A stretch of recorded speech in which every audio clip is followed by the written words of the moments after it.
هل تعرف من هو اللاعب الوحيد في ريال مدريد الذي يكن له لاعبو برشلونة الاحترام والحب؟ إذا فكرت في لوكا مودريتش فأنت على حق.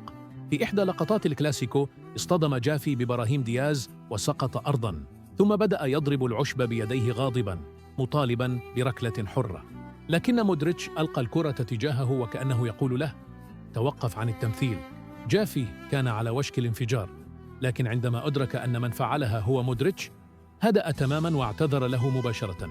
وفي مشهد آخر رش مودريتش الماء على فرينكي دي يونغ استدار بسرعة وكأنه يستعد للرد، لكن بمجرد أن رأى أن الفاعل هو لوكا لم يفعل شيئاً ولا حتى ابتسامة ساخرة، فقط احترم الموقف.